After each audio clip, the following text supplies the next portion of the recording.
Everyone, and welcome to News Now, this Wednesday edition, the day after Christmas. It's December 26th, and we are starting the show a little bit of a cooler elevation. The snow looks like it might be melting off those trees there in Flagstaff, Arizona. Still such a beautiful sight this time of year. They had a white Christmas up there, so to speak.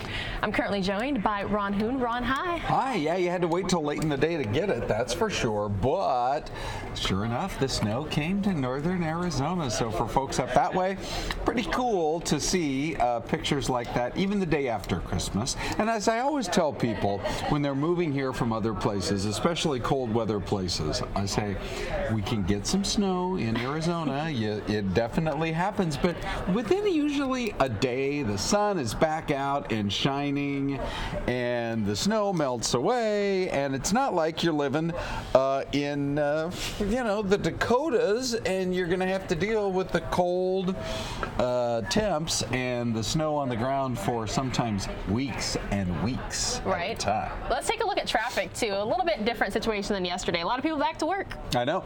I actually had my daughter and her husband in town. I had to run them to the airport yesterday, so I was so curious to see if it was going to be like a ghost town, because you would think on Christmas Day itself not a lot of people would travel. Matter of fact, Pilar, I saw a picture of a traffic cam that they have set up at the entrance to LAX this morning. Yeah. Oh my gosh.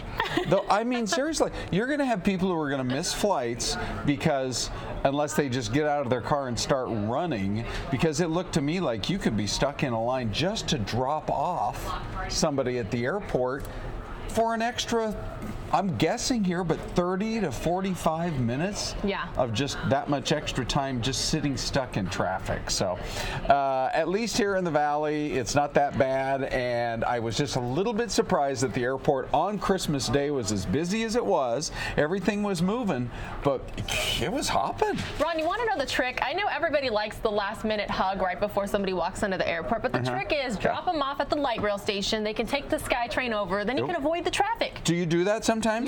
Yes. Okay. And I take the light rail to the airport to leave. And then you don't feel the glare of the eyes of other drivers on you because you're just trying to get a quick goodbye hug. Yes, right? You can the hugs can last 2 minutes if you want them to over at the light rail station. There you go. As long as you want long hugs. I will tell you one great thing about that is, I mean, let's face it, it's getting more and more expensive to park your car at the airport. Yes. And on 2 or 3 different occasions, I have left a car like here at the station parking lot. I guess I'm trying to remember where else.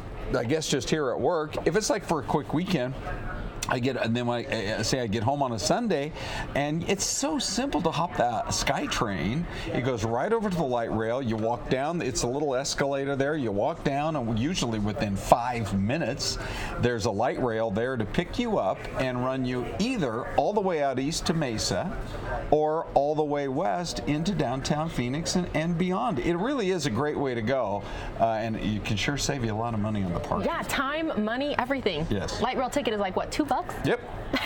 Yes, it is. All right, Ron, we have some very serious news to get caught up with this morning. This first video out of the border area, New Mexico, matter of fact. Turns out immigration agents keeping a closer eye on children in their custody following the death of an 8-year-old boy from Guatemala. Yeah, it's sad because this is the second incident, both of them coincidentally and ironically involving 8-year-olds that have died as a result of entering the country.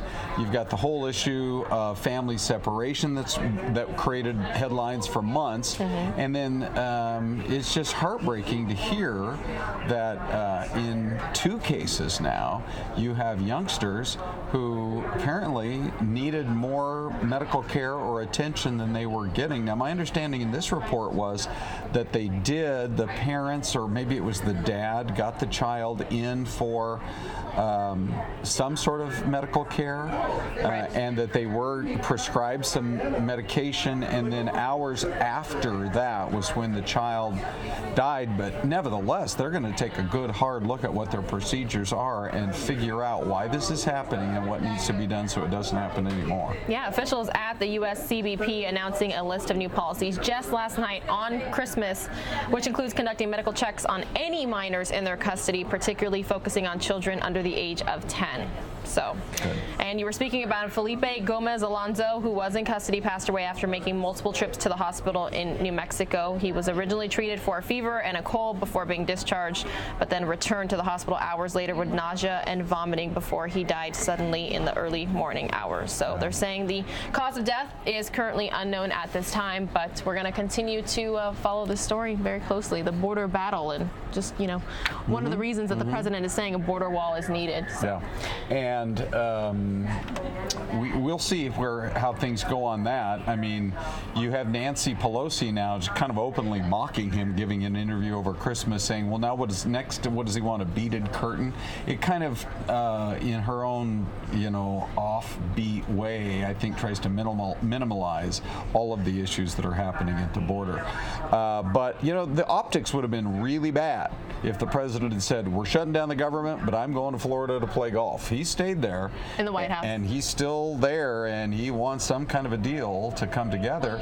The thing is, keep in mind, this is a guy who wrote a book 20 years ago when he first burst on the national scene called The Art of the Deal. And while he's asking for $5 billion, I would bet you that if he can get the Democrats to meet him halfway, we could get this shutdown, showdown over with, and get a large part of the funding that he wants taken care of. Right now, not much movement. That's a perfect segue. We're taking a live look at Capitol Hill, and it appears, Ron, that if there is no compromise soon, they're supposed to meet again tomorrow, Congress, that the new members coming in that were just elected are going to have to deal with this. Yeah. Well, good luck with that, because it's going to be more left-leaning than it was before, obviously. I mean, the Democrats picking up a good-sized majority and really not showing any kind of inclination in the House at all to want to work with the president. Matter of fact, it's going to be different from that. It'll be interesting to see which will be the first chairman of which committee in the House to start issuing subpoenas for the White House for various things they want to investigate the president for. So if he thinks that he didn't get a lot of cooperation from this past Congress, he's going to get less in the coming Congress. So, I mean, you do understand from the standpoint of, is he ever going to get the funding for the wall, which he says, call it a wall, call it a fence, I'll call it whatever you want. There has to be an actual physical barrier being constructed.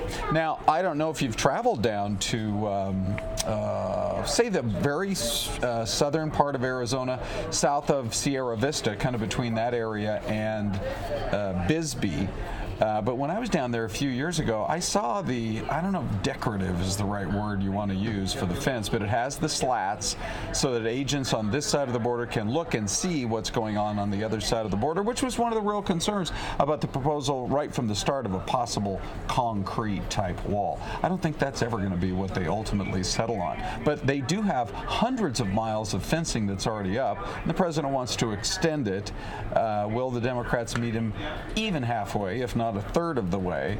We'll find out. Yeah, and then this morning I heard that the president's going to be traveling to the border in Texas to take a look at how things are currently going. Well, he said that they were able to find enough funding through current mechanisms to build some fencing along the Mexican-American border in Texas. And that I think he referred to it as kind of a groundbreaking, sort of a groundbreaking, as that portion gets underway. So I do feel like he senses that they're making a little bit of progress, but boy, man, did he get the blowback from Rush Limbaugh, from Ann Coulter, and from others saying, look, I mean, it's now or never. You're going to have to take a stand on this, and it looks like that really cut through to him, and we'll see. You mentioned the working holiday break. Yeah. I heard he said he had remarks in the Oval Office yesterday. Yes, right before doing a video conference with troops. And, you know, he said, I've been speaking with federal agents, and they say that they're in support of this wall or this barrier or this border as well, physical barrier. So. Yeah. Well, it is true that in the previous years before he took office, we had some stories about the overall morale of a lot of Border Patrol agents dropping, not feeling as though they were getting much, say, backstop from the White House in the previous years. So, I mean, the president is clearly making this a top issue. He made it during the 2016 campaign, and people have a long memory.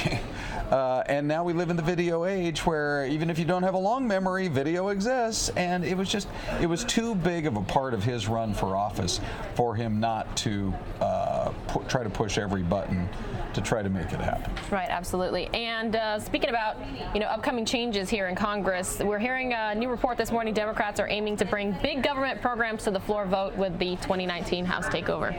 Oh, is that right? Are they saying what some of them are? Yeah, expect to hear the words free, guaranteed, okay, and for all, a whole lot more in the new year as they prepare an arsenal of big government bills that could actually see a floor vote once they take control of the House. Really? All right. So we'll see what is in store for that. You know, it's anytime they always say elections have consequences, and anytime there's a major shift in power, like we saw 2 years ago, 2016, when the Republicans took both houses of Congress and the presidency, you know, there are checks and balances and pushback, but new people coming in, even though Republicans do control the Senate, and we're headed for a fair amount of gridlock, you would think that the Democrats are going to come up with at least a few programs that they think they can get through, at least in those first few months, in sort of the afterglow of the election, to actually be able to show to the voters that they were able to get in there and accomplish something. Because they got to have more when they roll out their campaigns in 2020 than we investigated the president even more than the last Congress. They got to have more than that. Yeah, Representative Bonnie Watson-Coleman from New Jersey said, quote, there are dozens of measures like this, she was referring to Medicare for All, that have been languishing with Republicans at the helm for years, and I expect to see many of them finally come to the floor under Democratic leadership, end quote. So we could be in for an interesting upcoming year. We're going to be keeping all eyes on Capitol Hill, to say the least. Well, I mean, Medicare for All is certainly a bigger government alternative to what originally was put out there with Obamacare, which slowly has kind of been gutted and feels like it's kind of fading away due to a number of court decisions and even some action by Congress. So, you know, it'll be interesting. I often wonder, Pilar, if it had been Bernie Sanders against Donald Trump in 2016, people were ready for change. That was a huge reason of why I think Hillary Clinton was not actually elected president. People wanted somebody new. And she kind of represented the old guard and the old way of doing business. And Donald Trump, even though he didn't have any experience in government, people were willing to take a chance on him. I wonder if it had been Bernie Sanders, if he would have given Donald Trump a better run for his money when it comes to that past election. I know Bernie Sanders is one of the top names that you hear being tossed about, and I think he is going to run for president again in 2020. And it's fascinating to me that age, I think it's cool. Age is like no longer an issue. Right. I remember when Ronald Reagan ran for president, he was 69 years old, and people were like, are you kidding me? We cannot elect somebody who's in their late 60s to the presidency. Well, here comes Donald Trump, who gets elected and into office at the age of 70, and you just don't hear it being talked about anymore. You'd have Bernie Sanders, who, what would he be by the time 2020 rolls around? He'd be at least mid-70s, if not later 70s. And I think he's got to be considered one of the top contenders. Joe Biden, same situation, but the thing is, age is just a number. and these guys appear to be quite vigorous out on the campaign trail and everything else. Honestly, I know some people are dreading politics already getting going, but we are a matter, literally, Pilar, I think of probably 2 or 3 weeks away from the top candidates coming out and announcing, yes, I will run, or no, I won't run for the Democrats, and I can't wait. Yep. One quick look at the stock market. Big board, Dow Jones Industrial, taking a huge jump since we first started the show here in the last few minutes. This has been one of the craziest days, Pilar. I know you've been watching it too. But so we opened up with a 200-point gain, and then you see the red there. There was a time that we were down about almost 100 points within the next couple of hours. Well, now it's zigzagged all the way back up into positive territory, and just your timing is perfect. It's now up over 500 points, 512. When it gets this extreme, you can almost let yourself understand that it's the computers that are taking over the trading. This is the kind of stuff that sort of makes people crazy. They're like, wait, were things so bad on Monday that the stock market had to go down 600 points, and now 48 hours later they're so good that it's going to be up 500 points? There's so much uncertainty. There's so much uncertainty, and there's so much computer trading, and you just have to take a bigger step back and say, over the long haul, generally, it's it has a pretty good track record. But as in terms of what happens by the end of the day today, we could be up 1,000 points or down 1,000 points. Who knows? Nail biter. We don't know. Yeah. All right. One more top story. We'll have you, Ron. You talked about this on AZAM. This horrific video coming out of the East Coast. Yeah. We learned 4 people are dead after this car crash on the Golden State Parkway in Ocean County, New Jersey. You know, it's Christmas night going into the morning after. And you just know the roadways are filled with families. There were 4 people in this car, and everybody was killed. They got out there fast out in that area around the New Jersey Turnpike to try to save lives. That's the whole reason these first responders get out there as fast as they do, but they couldn't save any lives. As a result, we don't know the particulars yet, but you dovetail this with the other story of a fellow who was piloting a small plane on Christmas Day. You got to believe somehow that's related to family and holidays, etc., up in the Dakotas, in Sioux City, or in Sioux Falls. We'll have that update as well in a little bit. Yeah, you know, and the plane crashes in between 2 homes just as people are sitting down to their Christmas dinner. When these kinds of things happen and families are impacted by a loved one dying, the holidays are never the same. Right. It's really sad. All right, Ron, thanks so much for joining us. More news now is just moments away.